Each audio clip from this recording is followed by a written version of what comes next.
والفرقان الحميد أينما تكونوا يدرككم الموت ولو كنتم في بروج مشيدة صدق الله العظيم وصدق رسوله النبي الكريم ونحن على ذلك لمن الشاهدين والشاكرين. د موجودہ صورتحال متعلق چند خبرې ستاسو په حضور کې وړاندې کوم چې د یو نفسا نفسي عالم جوړ شوی دی. هر سړی په خپل ځان باندې اخته دی او ډیر خلک موږ ته داسې راله چې هغه وهمیان شوي دي چې یاره بس که زما چا سره لاس ولګېدو نو زه مړ کېږم، که چا سره مې لاس میلو کوم مرم، که چا سره مې خوراک وکړو نو مرم، که د چا جوټه اوبه مې وڅښلې نو مرم. نو دا خبره یاد ساتئ چې د مرګ نه تیښته هیڅ چریم انسان نشي کولی. قرآن عظیم الشان کې الله تعالی فرمایلی دی اینما تکونو یدرککم الموت،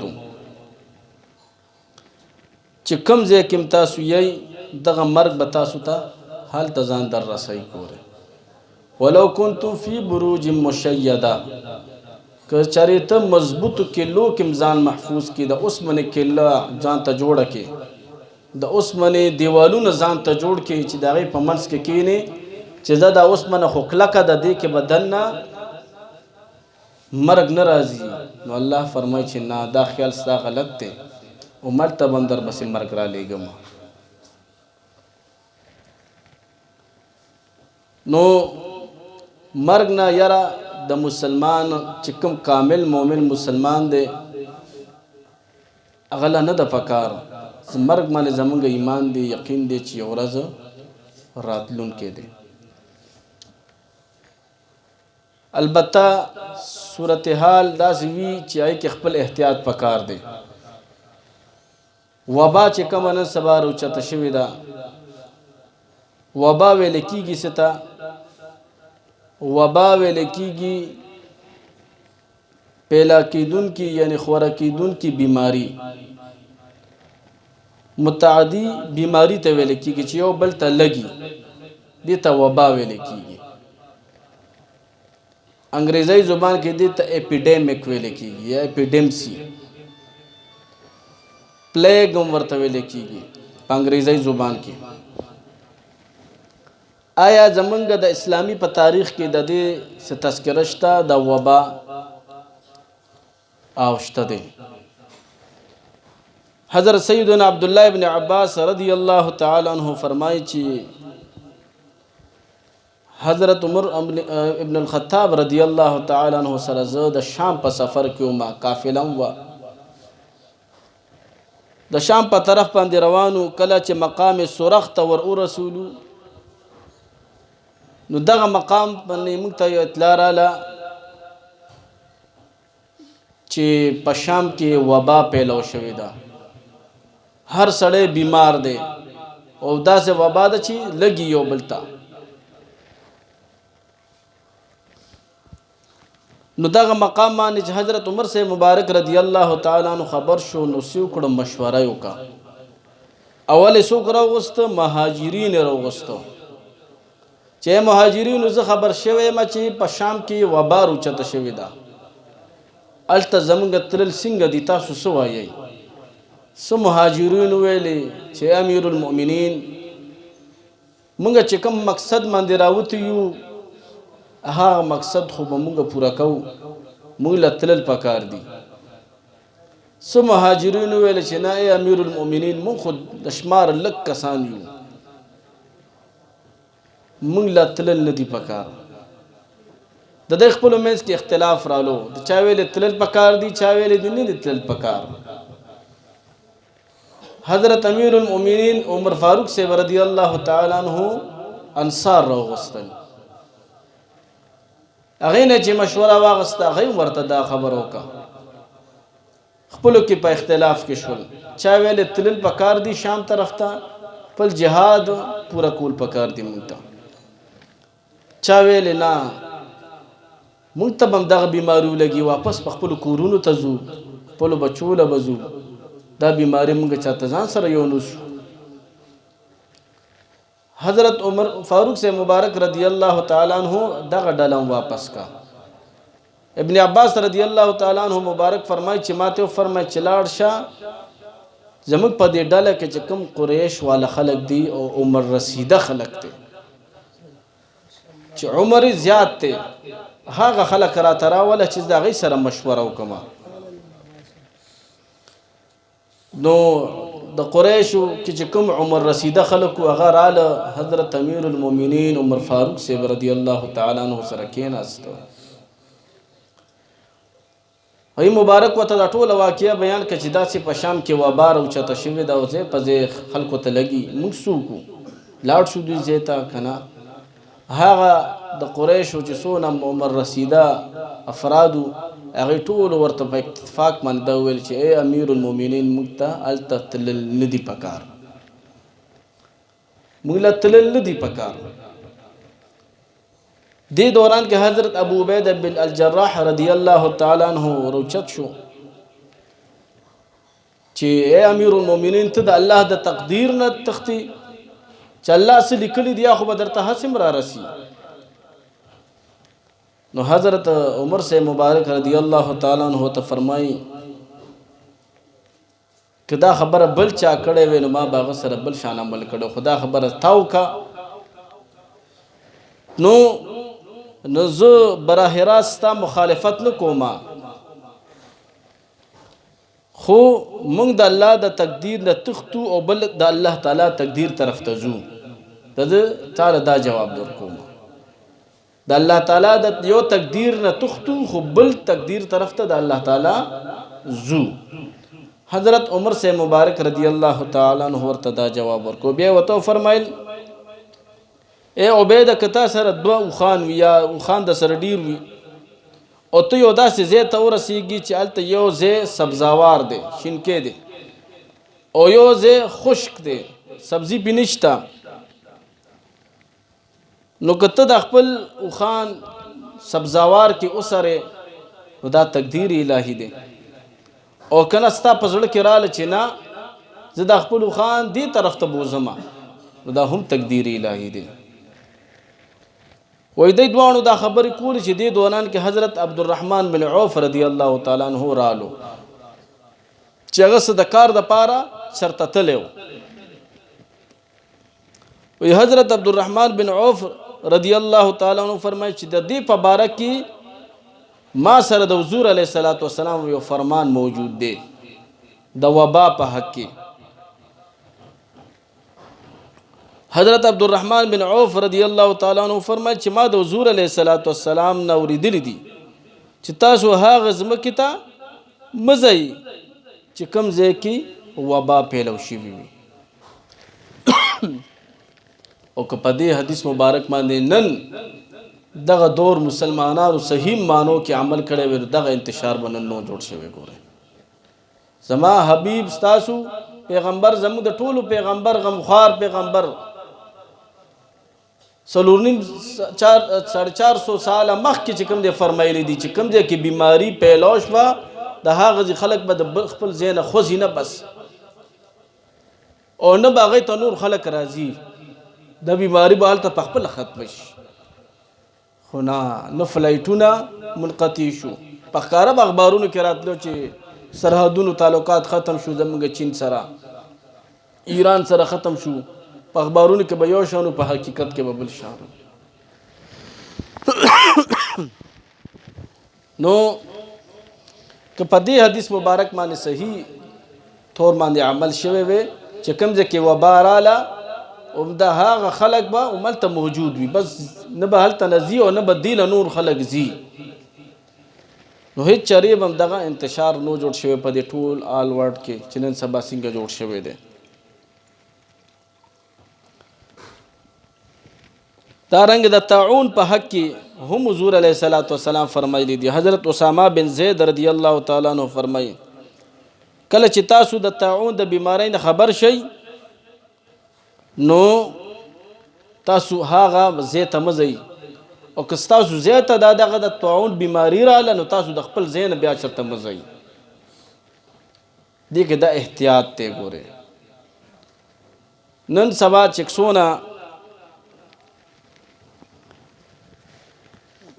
مستند ډاکټرانو چې کوم صحیح ډاکټران دي، مسلمانان ډاکټران دي چې دغه بیماری د روکتام دپاره یو تدبیر خلی دی، یو پلان خلی دی چې داسې کوئ نو تاسو ته به دا بیماری نه لګي، نو هغه بالکل موږ ټولو له پکار دي. ګورئ ځکه چې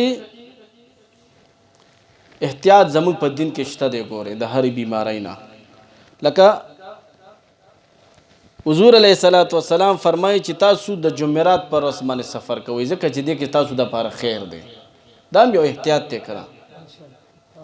که ته په نورو ورځو باندې سفر کې نو هغې کې هم تا لپاره څه نقصان نشته، خو ډېر خیر که ځان له لټې نو احتیاط که کې نو د زیارت پر سفر کوه.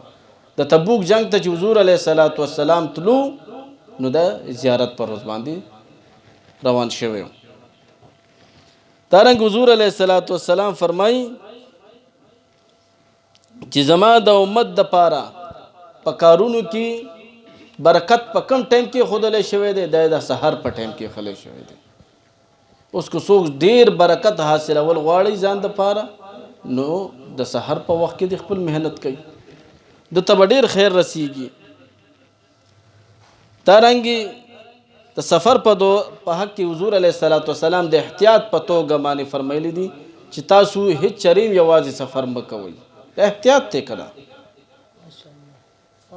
فرمایي چې که تاسو ته د یوازې د سفر پته ولګېده چې دې کې څونه نقصان رسیږي تاسو ته، څونه علم چې ماته دی، نو تاسو به هیڅ چریم یوازې سفر ونه کوئ. دا اوس حضور علیه السلام د احتیاط هغه نشاندهی مو تاته کړی چې تاسو احتیاط کوئ.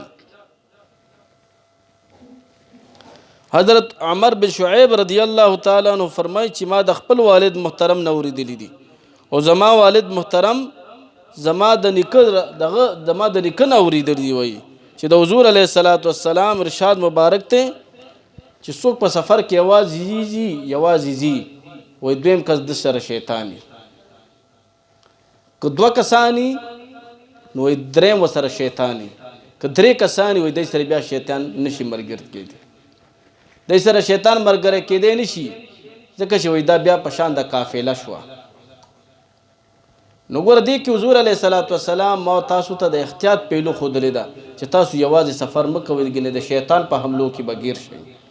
دوه کسان هم مه ځئ، ګینې د شیطان په حمله کې به راګیر شئ. درې کسان ځئ نو د شیطان د حملې نه به بیا محفوظ یئ. نو احتیاط زموږ په شریعت کې شته دی. ګورئ دارنګې بل حدیث مبارک کې حضور علیه السلام فرمایي د احتیاط په توګه باندې ویم چې المسلم من سلم المسلمون من لسانه و یده.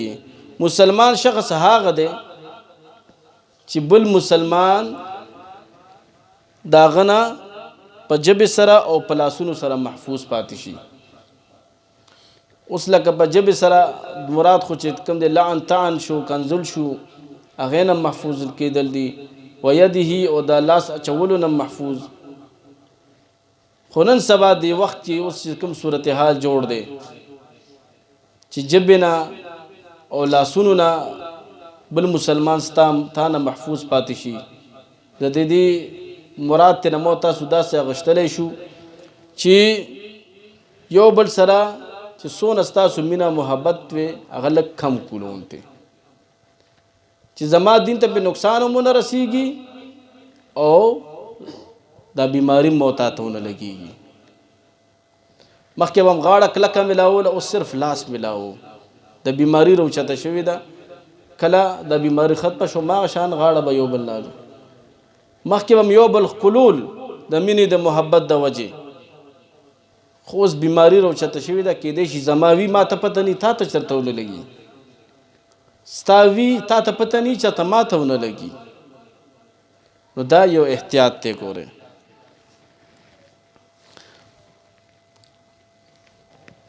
بل حضور علیہ الصلوۃ والسلام ارشاد مبارک دے د حضرت عبداللہ ابن عمر بن العاص رضی اللہ تعالی عنہ روایت دے وای کوم شخص چې غواړي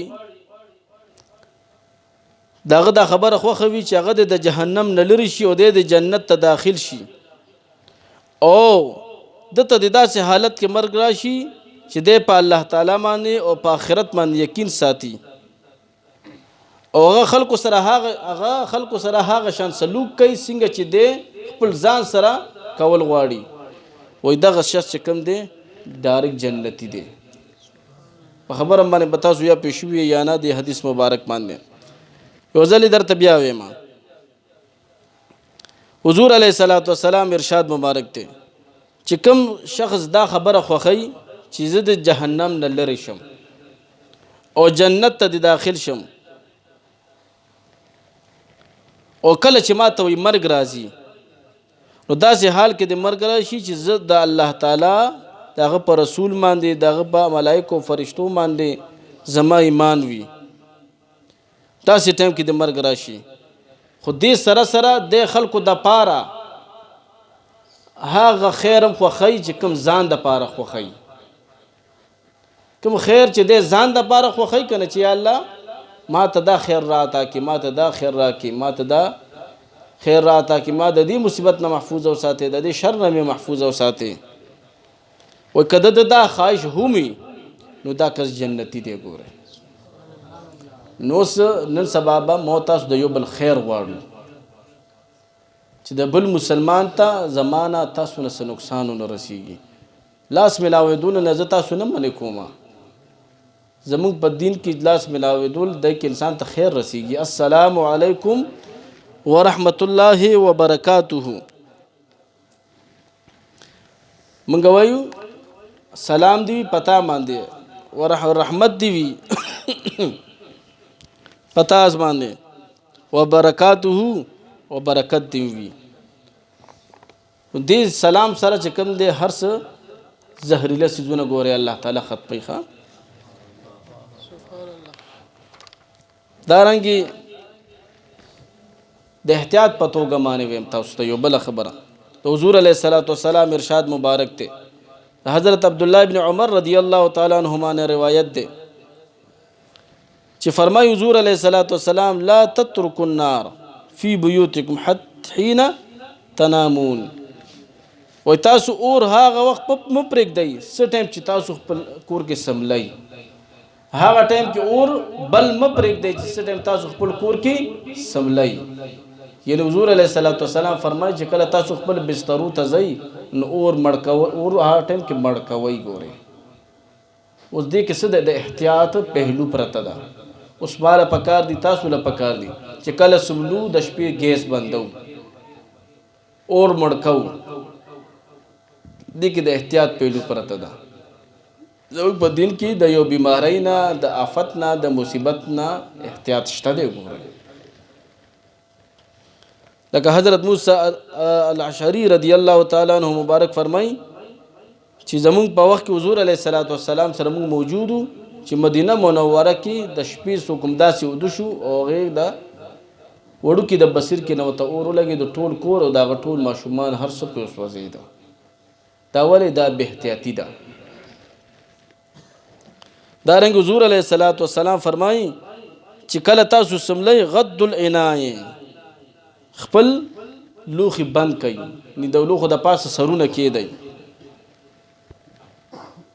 او خپل مشکیزوله خلی بند کړي په خوا خو مشکیزي وي واغلق الابواب او د خپل کور ورونه بند کړي د احتیاط ته کړه واطفئ السراج او دیوی چې کوم د خپلې مړې کوي ولی چې دین تاسو ته چرته د شپې نقصان ونه رسیږي تاسو به د شپې ودی دا دیوه به تاسو په بستر را پریوتی وي په کارپیټ پر پریوتی په قالین پر پریوتی لوی اور بدر تبل شي که ور دی بنو کو ور بخل کو تبک خلق لوی چې تغلان در کر را دن نشي ترنګي د لوخي د پاسه د سیس کې نو خودلو نو کې دې شي دې تاسو زهريله سیس لړل شي نو دغه هدا احتیاط پهلوګان دي چې موږ ته خپل دین اسلام ښودلی دي. نن سبا دور کې که یو کس احتیاط کوي د دغه بیمارۍ نه د محفوظ کېدو دپاره نو هغه بالکل د شریعت مطابق دی ګورئ، خو د شریعت حدود چې ترې نه کراس کېږي، دون احتیاط چې هغه سره د بل انسان نه نفرت اظهار کېږي نو داسې قسم احتیاط نشته ګورئ. اوس لکه جومات ته مزه منزله دا خو بالکل بل عذاب ته دعوت ورکول دي چې مخکې به چې په عذابونه راتلو تکلیفات پراله نو خلق به جماعتونو طرف ته رجوع کا، الله تعالی طرف ته به متوجه شول. او دې دور کې موږ ته ښه پته ده چې دغه آفت چې راغلی دی دا زموږ د ګناهونو په وجه باندې دی. هر چا ته خپل ځان په ښه طریقه باندې معلوم دی چې زه څونه اوبو کې یم. نو دې وخت کې استغفار خامخا په ځان باندې لازم کوي.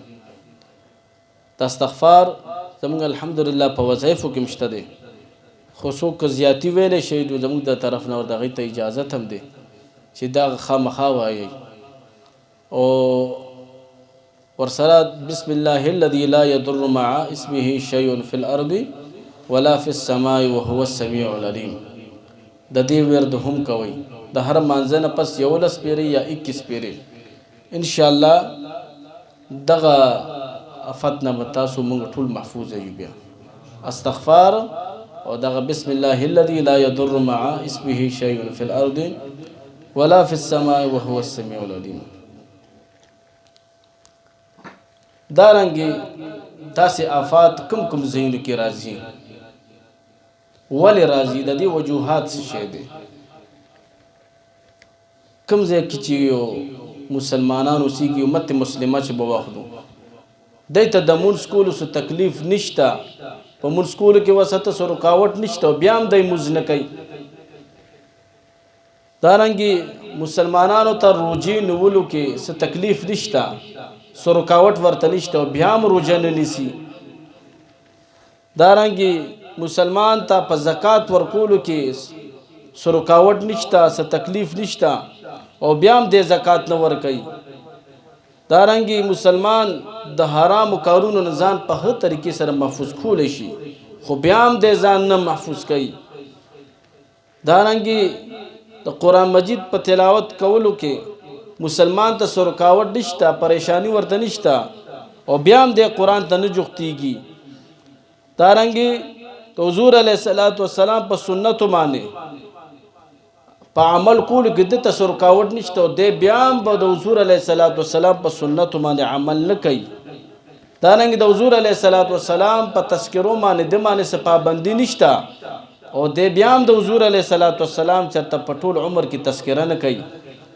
دارنګې د دایره اسلام کې دی خپل ژوند تېرولی شي، د اسلام چې څومره دایره ده دې کې دی وخت تېرولی شي، او دی بیا هم د دایره اسلام کې وخت نه تېروي، نو بیا د الله د طرف نه هم خطرناکې فیصلې راځي. ګورئ، بیا د الله د طرف نه هم خطرناکې فیصلې راځي.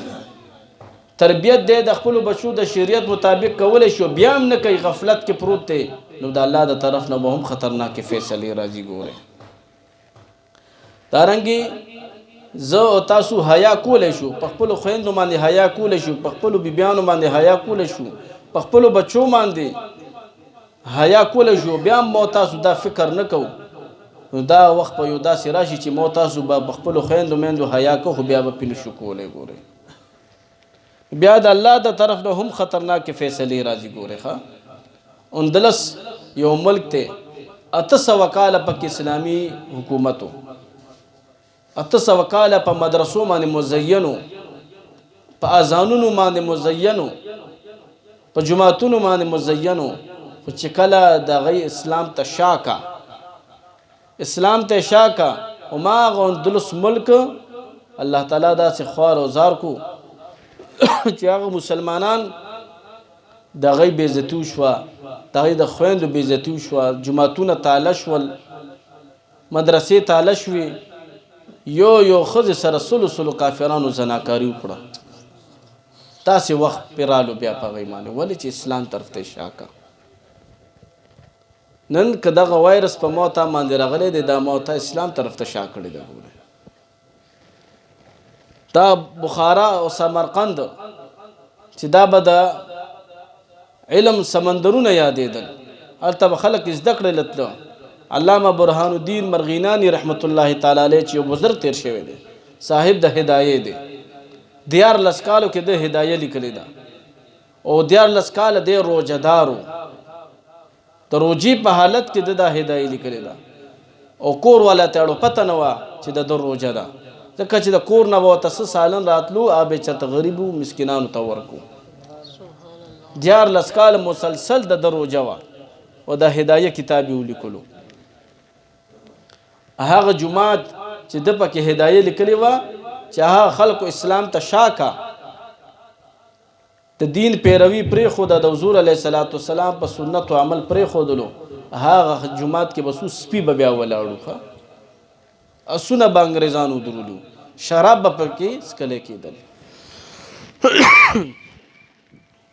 تاسې بیا الله تعالی بیا انسان ذلیله کي. ګورئ دا زما ستا ډېر غلط سوچ دی. ګورئ که په ما باندې څه عذاب رالو نو ما سره به دا نور ملکونه امداد وکړي، نه، ما ته او تاسو ته که پناه میلاویږي دا په دین اسلام کې بس میلاویږي. ګورئ دا زموږ ډېر غلط سوچ دی.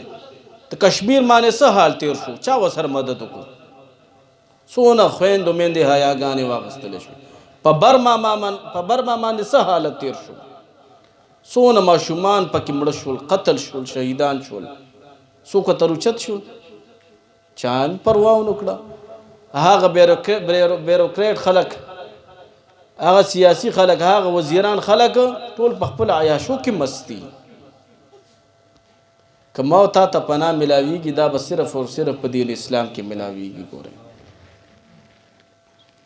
نو تدې یو دام کېدی شي وجه چې د حضور علیه السلام د سنتو خلاف ورزي چې کوم ځای کې ډېره زیاته شي نو هلته د عذابونو شروعات کېږي. بیا ګورئ لکه نن سبا دې دور کې به ما تاسو وایو د ځوانانو د حضور علیه السلام د بهترین سنت سره کومې نخرې ونه کړي،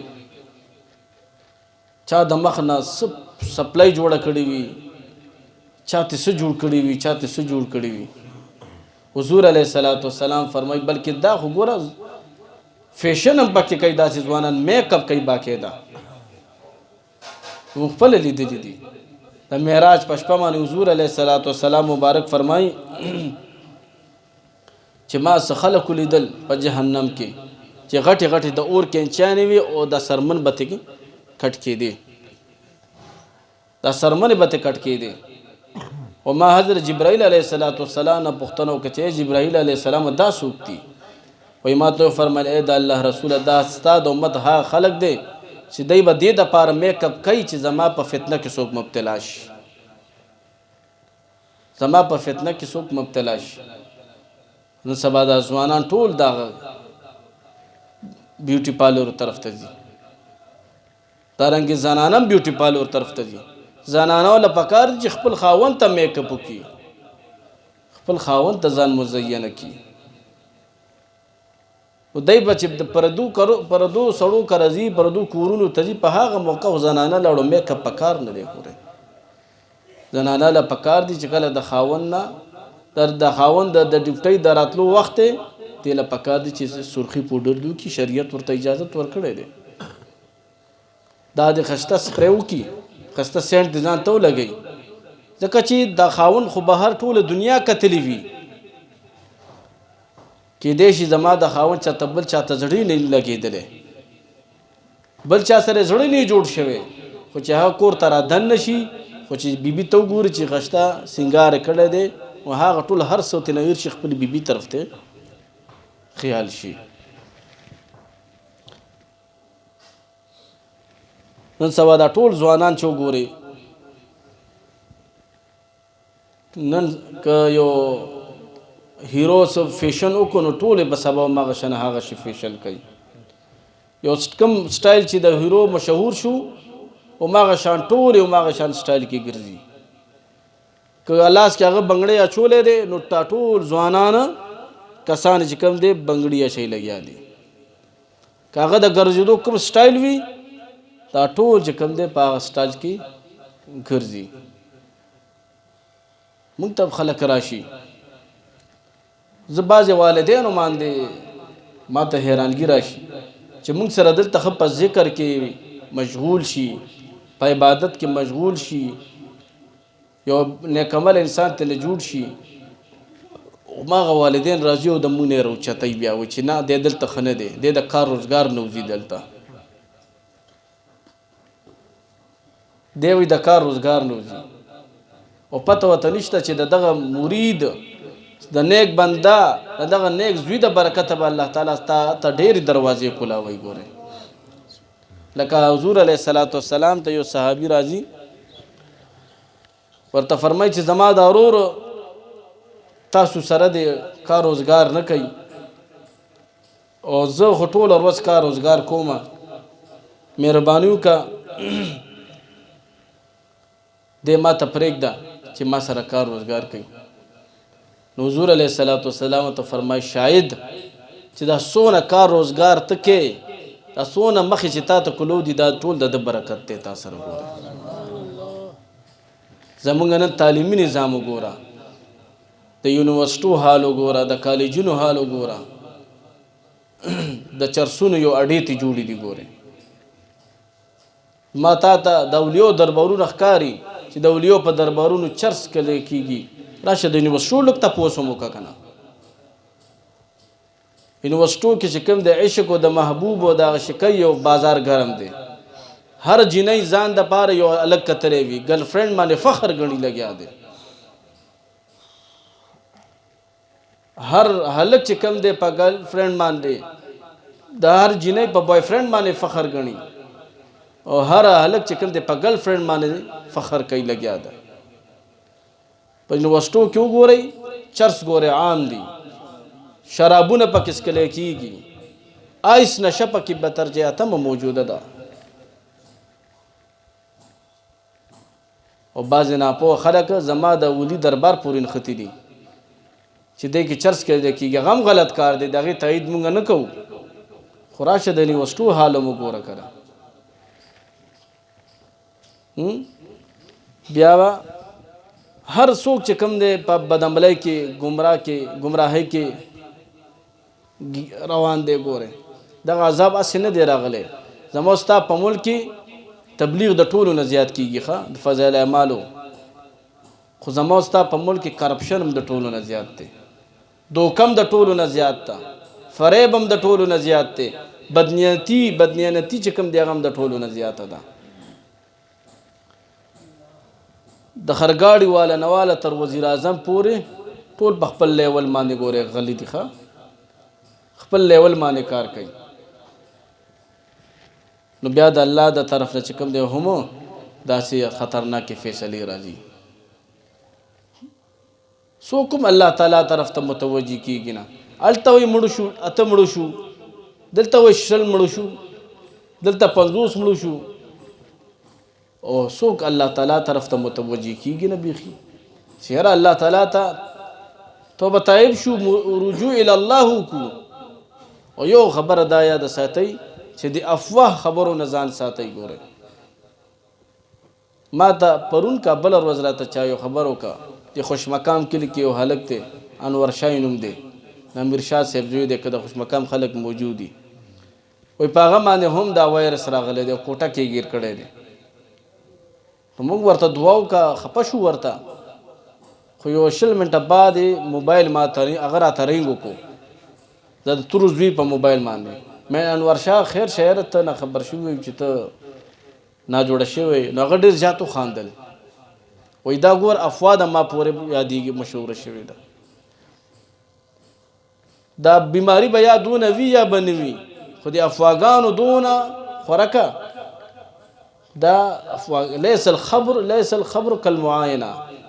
وګوره کم خبر چې تاسو ته حقیقت معلوم نه وي د هغې خوړل مه کوئ. ګورئ او چا راته رنګ کړو، یو مولا کس راته کړو، کیدای شي هغه هم راغلی وي دې ډله کې ناست دي. مولانا صاحب مولانا صاحب ته خو لږ تحقیق کوه تپوس کوه چې حقیقت کې دغه هغه ته لګېدلی دی نو دا افواګانو بسې مه ځئ بیماري ګورې دونه بیماري نه ده ګورې زه درته د پاک ځای کې ناست یم چې څونه خلکو مونږ په سرونو سوره کړې ده ځان ته خپل احتیاط کوئ کوشش کوئ چې نیکو مجالسو کې کښېنئ انشاءالله زه درته ګارنټۍ سره یم چې نیکو مجالسو کې دا تاسو ته هېڅ چریم نشي لګېدی